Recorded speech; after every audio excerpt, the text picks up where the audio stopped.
조계종이 단일 계단 구족계 수계 살림을 통도사에서 봉행하고 불조의 해명을 잇고 인천에 사표가 될 78명의 스님들을 배출했습니다. 일제강점기 때 일본인이 가져갔던 백제미술의 마지막 걸작 금동관음보살 입상이 79년 만에 잠시 돌아와 일반에 공개됐습니다. 불교 문화의 모든 것을 한자리에서 만날 수 있는 2024 서울국제불교 박람회가 역대 최대 규모로 내일부터 나흘 동안 서울무역전시 컨벤션센터에서 열립니다. 생애 아름다운 마무리를 돕기 위한 조계종 연불자원봉사단이 13기를 출범하고 관련 교육을 시작했습니다. 4.10 총선의 주요 격전지를 짚어보는 기획보도. 오늘은 여야 최대 승부처인 수도권 가운데 인천 서구갑 선거구의 후보들을 살펴봅니다.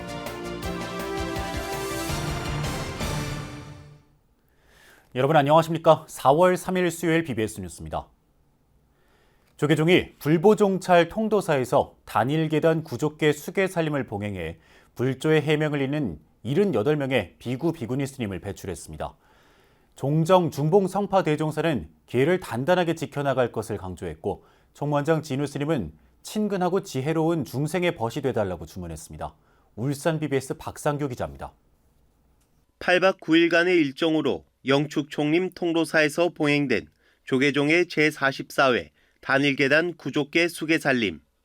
이번 수계살림에선 삼위 47명과 식차 만한이 31명 등 모두 78명의 예비 스님이 금강계단에서 구족계를 수지하고 조계종단의 정식 스님으로 거듭났습니다. 조계종 총무원장 진우 스님은 깨달음을 향한 간절한 구법의 길이자 온 생명을 구제하기 위한 전법의 여정인 출가 수행자의 길에 대해 말하며 1700년 한국 불교의 전통을 계승한 조계종단의 일원으로 계율과 청규를 지키면서 중생들의 무명을 밝혀주길 당부했습니다. 사회의 그늘에서 어려움을 겪고 있는 이웃들의 친근한 벗으로 갈등하는 양변의 지혜로운 중재자가 되어야겠습니다. 계정의 사막을 닦아 인천의 사표로 우뚝 서야 합니다. 진리의 근본 자리를 바로 밝혀 진정한 세상의 주인이 되어야 합니다. 수계 제자들은 정계 대화상 태어 무관 대종사로부터 개첩을 받고 평생 계를 지킬 것을 다짐했습니다. 조계종 종종 중봉 성파 대종사는 부처님 법 만나기 어려운 이 시대에 출가해서 계를 받는 것은 거룩하고 성스러운 일이라면서도 계를 받는 것보다 이를 지켜나가는 지계가 중요하다고 강조했습니다. 아는 것이 어려운 거 아니고 행하는 것이 어려운 거다. 그러거든요. 계를 벗지 않고 단단히 지키고 사바세계 마칠 때까지 지계를 단단히 해주시기 바랍니다. 조계종 정식 스님으로 다시 태어난 수계 제자들은 전법 수행의 최일선에서 우리 한국 불교를 이끌어 나가게 됩니다. 영축총림 통도사에서 BBS 뉴스 박상규입니다. 독립운동가이자 불교 사상가 용성당 진종대종사 84주기 추모 달해제가 어제 합천 해인사 용탑선원에서 봉행됐습니다. 달해제에는 해인총림 방장 원각대종사와 문도 대표이자 용탑선원장인 중천스님, 전 중앙승가대 총장 태원스님, 해인사 주재 해일스님, 다주 여연스님 등 문도스님들이 참석해 용성스님을 추모했습니다.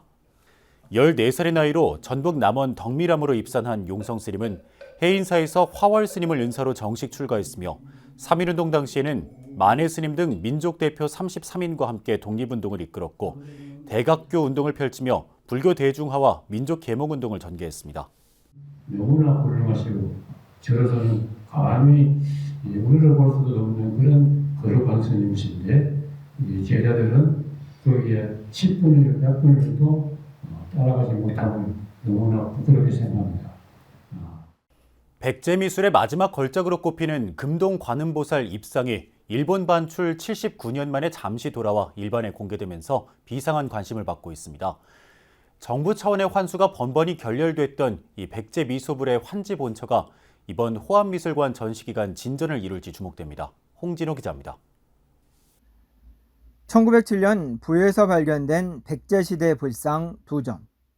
한 점은 국보제 293호로 지정됐고 또 다른 한 점은 일본으로 건너가 행방이 묘연했는데 2018년 모든 이들의 감탄사 속에 그 존재를 세상에 알렸습니다. 굉장히 여성스러웠고 아름답다라는 느낌 있잖아요. 이거 참 예쁘다, 아름답다 이런 감탄사가 절로 나올 만큼의 약 석 달 뒤 국회 국정감사장은 정부가 이 불상의 환수를 위해 책정한 42억 원과 소유주가 제시한 150억 원을 두고 가격 공방이 벌어졌습니다. 이번에 그 소유주가 제시한 그 액수 150억 원 정도가 너무 과도하게 평가가 돼 있기 때문에 차라리 그런 시장의 논리에 잘 반응하는 경매에 나오면 오히려 정권이 바뀌고 문화재 당국의 수장도 바뀌었지만 환수는 여전한 국민적 여망으로만 남은 상태입니다. 당연히 그건 저희한테 되찾아야 될 우리 소중한 문화유산을 생각이 들고요. 이 불상이 지난달 27일 개막한 호암미술관 기획전에서 해방 이후 79년 만에 일반에 공개되면서 환수를 향한 불씨가 살아나고 있습니다. 소장가가 어쨌든 한국에 대여전시한 거는 처음부터 뜻이 한국으로 돌려보낼 의사를 갖고 있기 때문에 이 전시 기간 또는 이 이후의 기간이라도 적극적인 이제 환수 협의를 해야 된다. 동국대 이명애 교수는 이 불상이 함께 발견돼 국보로 지정된 보살상보다 형식과 기술적 수준이 한 단계 높다고 강조했습니다. 임 교수는 이 불상은 7세기 중엽 백제미술 전성기에 탄생된 마지막 불꽃이라고까지 극찬하며 학자 이전의 불자로서 환수를 기원했습니다. 그럼에도 임 교수는 이 불상의 가치를 일정한 가격으로 논할 수는 없지만 정부 입장에서는 예산과 형평성, 선례 등 여러 면에서 환수에 한계가 있을 수밖에 없다고 전망했습니다. 이 관세음 보살상님의 가치로 따진다면 뭐 100억, 200억, 300억인들 그 가치를 논할 수 있겠습니까? 어떻게 우리가 불자로서 사실은 불보살상의 가치를 논할 수는 없는 일입니다만 그래도 이 시장 가격이라고 하는 게 형성이 되어 있습니다. 호암미술관의 전시로 만나게 된 백제의 미소의 환지 본처를 위해서는 교계 안팎의 기대와 관심이 더욱더 필요해 보입니다. BBS 뉴스 홍진호입니다. 불교 문화의 모든 것을 한자리에서 만날 수 있는 2024 서울국제불교박람회가 역대 최대 규모로 내일 개막합니다. 수준 높은 예술과 일상생활 속 불교 콘텐츠, 첨단 기술을 활용한 체험 프로그램 등을 다채롭게 만날 수 있습니다. 이del순 기자입니다. 부처님 고민 있어요 라고 채팅창에 입력하면 챗 GPT가 경전 속 내용을 활용해 고민을 들어줍니다. 청년 미술작가들이 11곡 마의 부처님 입부를 염원하며 만든 아트 프린트 작품도 만날 수 있습니다.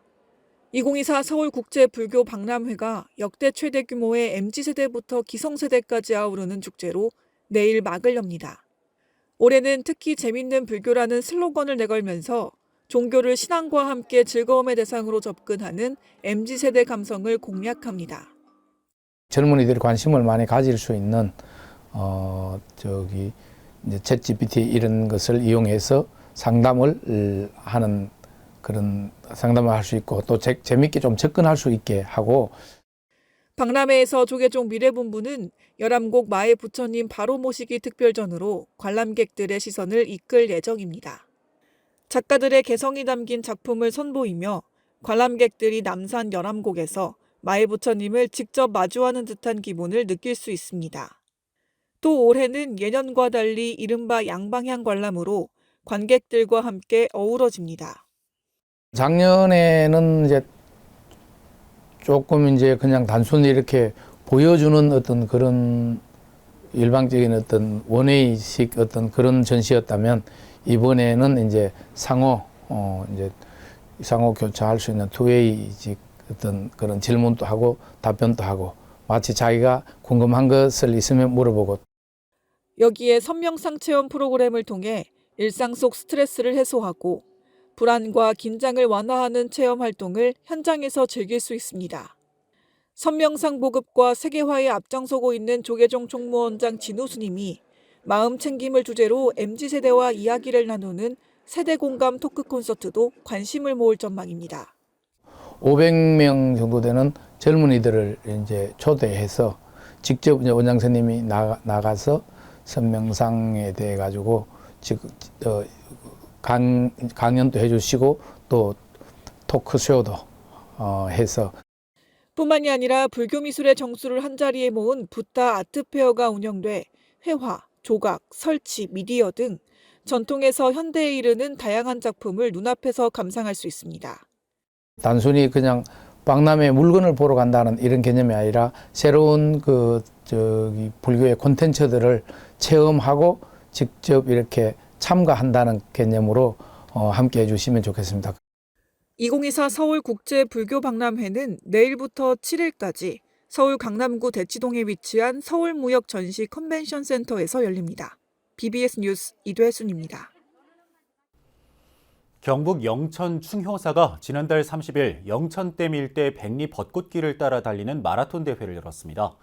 이번 대회는 전국 마라톤 동호인 2천여 명이 참가한 가운데 하프와 10km 구간 5km 건강 달리기로 나눠 진행됐습니다. 원근 각지에서 오늘 이 대회에 동참해 주신 마라톤 동호회 가족 여러분, 참석해 주신 선수단 여러분 고맙습니다. 여러분들 모두 다 건강하시고 행복하시고 복 많이 받으시기를 기도해 드리겠습니다. 개화가 늦어져 벚꽃은 만개하지 못했지만 마라톤 참가자들은 영천댐 일대 뛰어난 풍광과 함께 달리며 봄날을 만끽했습니다. 생애 마지막을 맞이한 이들의 아름다운 마무리를 돕는 불교계의 대표적 자원봉사단체, 바로 조계종 연불자원봉사단인데요. 부처님의 자비를 현장에서 실천하는 제13기 연불자원봉사단 교육이 본격적으로 시작됐습니다. 류기환 기자입니다. 조계종 전법회관 지하에 위치한 교육관에서 이른 아침부터 연불 소리가 울려 퍼집니다.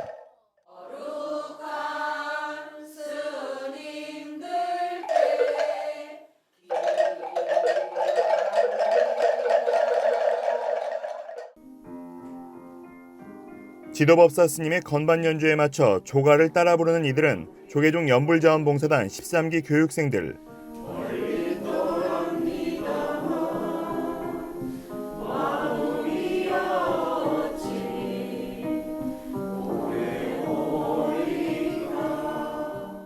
앞으로 12주간 목탁 집전과 연불 염송, 조가, 상가해절 등을 배우고 나면 일선 장례 현장에서 연불 봉사를 실천하게 됩니다. 가장 마지막에 꽂힌 것 같아요. 다시 한번 불교에 입문하게 되는구나, 그런 마음이 느껴지면서 아까 말씀하신 것처럼 가신 분들과 좀 더 가까워지면서 이 세상과 저 세상이 둘이 아니라는 그런 마음에 조계종 사회복지재단은 제13기 연불자원봉사단 양성교육 입제식을 봉행하고 20여 자원봉사자들의 새 출발을 격려했습니다. 코로나19 여파로 중단된 지 5년 만에 종단 차원에서 재개된 연불봉사 교육입니다. 연불자원봉사는 단순한 봉사활동을 넘어 유족의 마음을 위로하고 우리의 마음을 정화하는 선행을 통해 세상을 이롭게 하는 데 기여하고 있습니다. 여기 계신 한 분 한 분, 그리고 조계종 자원봉사단 모든 분들은 살아있는 불보살의 화연이라고 할 수 있으며, 조계종 연불자원봉사단은 지난 2009년 불교 장례 문화의 체계적인 보급과 포교 저변 확대를 목표로 출범했습니다. 50대부터 80대까지 다양한 연령층으로 구성된 연불자원봉사자들은 삶과 죽음이 교차하는 현장에서 보시행을 이어가고 있습니다. 연불봉사를 나갔을 때 많은 유족들에게 감화를 주시고 여러분 스스로도 법당에서 기도하고 하는 그런 어떤 것도 좋지만 그런 장례식장에서 여러분이 경험하는 기도를 통해서 경험하는 그 한의는 또 말로도 표현을 할 수가 없어요. 연불자원봉사단은 무료봉사를 통해 불교계 장례 활동이 이웃 종교에 비해 상대적으로 미흡하다는 인식을 바꿔나가는 데 앞장서고 있습니다. 특히 불자이지만 사찰과 인연이 안 돼 불교식 장례를 치르지 못하거나 갑자기 직면한 흉사를 종교로 극복하고 싶은 이들에게 봉사단은 큰 힘이 되고 있습니다. 이웃 종교에서는 들어갈 수가 없어요. 호스피스 아무리 교육을 해도요, 환영하지가 않아요. 그쪽에서 교육을 받지 않으면 안 되거든요. 여러분들이 이 자리에서 씨앗이 되어서 거기까지 아니면 그 이상까지도 여러분들이 발전하고 봉사활동할 수 있는 큰 사람이 되었으면 좋겠어요. 불자들의 마지막 순간을 여법하게 회양할 수 있도록 돕는 연불자원봉사단의 보살행은 불교에 대한 긍정적인 인식과 불교식 장례 문화를 확산시키는 데 큰 보탬이 되고 있습니다. BBS 뉴스 류기안입니다. 조계종 제7교구 수덕사 말사인 태안 태국사가 지난달 24일 해난사고 희생 영가들의 극락왕생을 기원하고 안전조업과 무사항해를 발언하는 무차 수륙방생 대법회를 안흥항 신진대교 공영주차장에서 4부대 중 200여 명이 참석한 가운데 봉행했습니다. 해난사고가 많아서 이분들을 천도해야 되겠다는 마음이 일어나서 수륙제를 시작하게 된 겁니다. 법회는 천수바라춤과 축원, 축원무, 화관무와 나비춤, 용왕의식과 방생기도 등으로 진행됐으며 법회에 앞서 지역 근흥풍물단이 안흥항 일대를 돌며 풍어를 염원하고 어민들의 안전과 무사안녕을 기원했습니다. 태안 안흥항은 백제시대 당나라 무역항으로 이용된 유서 깊은 항구로 특히 신진도 바닷목은 바위가 많고 물결이 험해 오랜 기간 중국을 오가던 무역선이 난파된 지역입니다.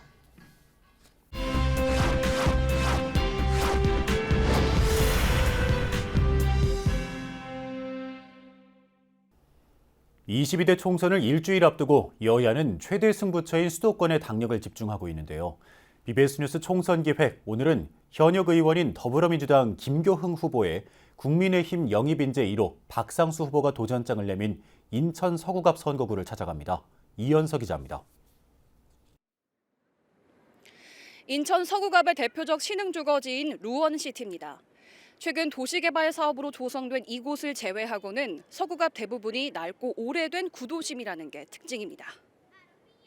파이팅 하세요. 네, 어머니 건강하세요. 고맙습니다. 예. 지지합니다. 네, 감사합니다. 예. 이곳에서 세 차례 낙선한 뒤 재선에 성공했던 민주당 김교흥 후보는 3선에 도전합니다. 김 후보는 골목 구석구석을 돌며 주민들의 의견을 청취하고 이를 바탕으로 대형 사업을 추진해온 자신의 실행력을 강점으로 내세웁니다. 인천대로 지하화 추진을 위한 설계비 30억 원을 확보하고 40년간 가로막혔던 장고객길 2026년 임시개통 등의 성과를 이뤄냈던 것도 바로 이 같은 추진력 때문이라고 자부했습니다.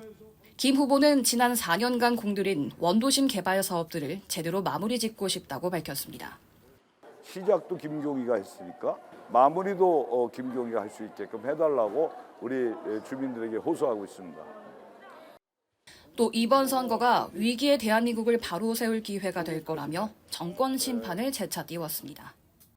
정말 인사 문제부터 해서 재난재해에 대한민국이 정말 선진국답게 갈 수 있는 토대를 만들어야 되는 시점에 선거를 치릅니다. 반드시 지금 윤석열 정권에 대해서 우리 국민들은 분노하고 있고 여기에 대해서 심판을 하리라고 생각합니다. 안녕하십니까. 국민의힘 박상수입니다. 열심히 하겠습니다. 좋은 하루 되십시오. 박상수입니다. 정치 신인인 국민의힘 박상수 후보. 변호사로서 12년간 다져온 법률적 전문성을 바탕으로 법과 제도 마련에 능한 전문 정치인이 되겠다는 포부를 밝혔습니다. 힘 있는 여당 후보란 점을 앞세워 지역을 새롭게 성장시키겠다고 호소했습니다. 지역을 개선하고 발전시키는 데 있어 오히려 야당의 3선 의원보다 힘 있는 초선 의원으로서 그 역할을 할 수 있을 것이라고 생각을 합니다. 한동훈 비대위원장의 교육 분야 영입인재 1호인 박 후보. 공교육 활성화 방안으로 일타 강사를 대대적으로 조빙해 무상교육을 제공하는 정책을 내놨습니다. 중앙정치에 입성하게 되면 정쟁보다는 민생에 집중하는 정치를 하겠다는 포부도 밝혔습니다. 선거로 심판을 하는 정치가 돼야지 탄핵만 외치면서 국회에서 정쟁을 하면서 서로 의원들끼리 심판하겠다는 정치가 돼서는 안 된다고 생각을 합니다. 두 사람은 공통적으로 원도심의 교통 문제에 초점을 맞췄습니다. 젊은 유권자들을 사로잡기 위해서도 고심하는 모습입니다. 서울에서도 오고 가까운 고양시에서도 오고 젊은 청년들이 굉장히 많이 유동인구가 있습니다. 그래서 지금 이제 테라스 영업을 지금 못하고 있는데 테라스 영업을 해서 유럽풍처럼 좀 이렇게 음식 문화의 거리를 좀 만들 필요가 있다. 그리고 이제 송도에서 열리는 펜타포트 페스티벌과 락 페스티벌과 비슷한 수준의 이제 그 루원시티 쪽에서 재즈 페스티벌을 열도록 하고, 그다음에 이제 구도심 지역에는 좀 실현 가능한 실내형 중형 테마파크인 해리포터 스튜디오를 유치해서 두 후보 외에는 개혁신당 최인철 후보와 무소속 최상진 후보가 도전장을 냈습니다. 인천 서구는 이번에 의석수가 하나 더 늘어난 곳입니다. 22대 3석이 됐는데 서구는 대체적으로 지역 현안보다는 전국적 바람의 영향을 더 많이 받았던 만큼 이번에 어느 쪽이 우세할지가 관심사입니다. BBS 뉴스 이현서입니다. 이상으로 4월 3일 수요일 BBS 뉴스를 마칩니다. 시청해주신 여러분 고맙습니다.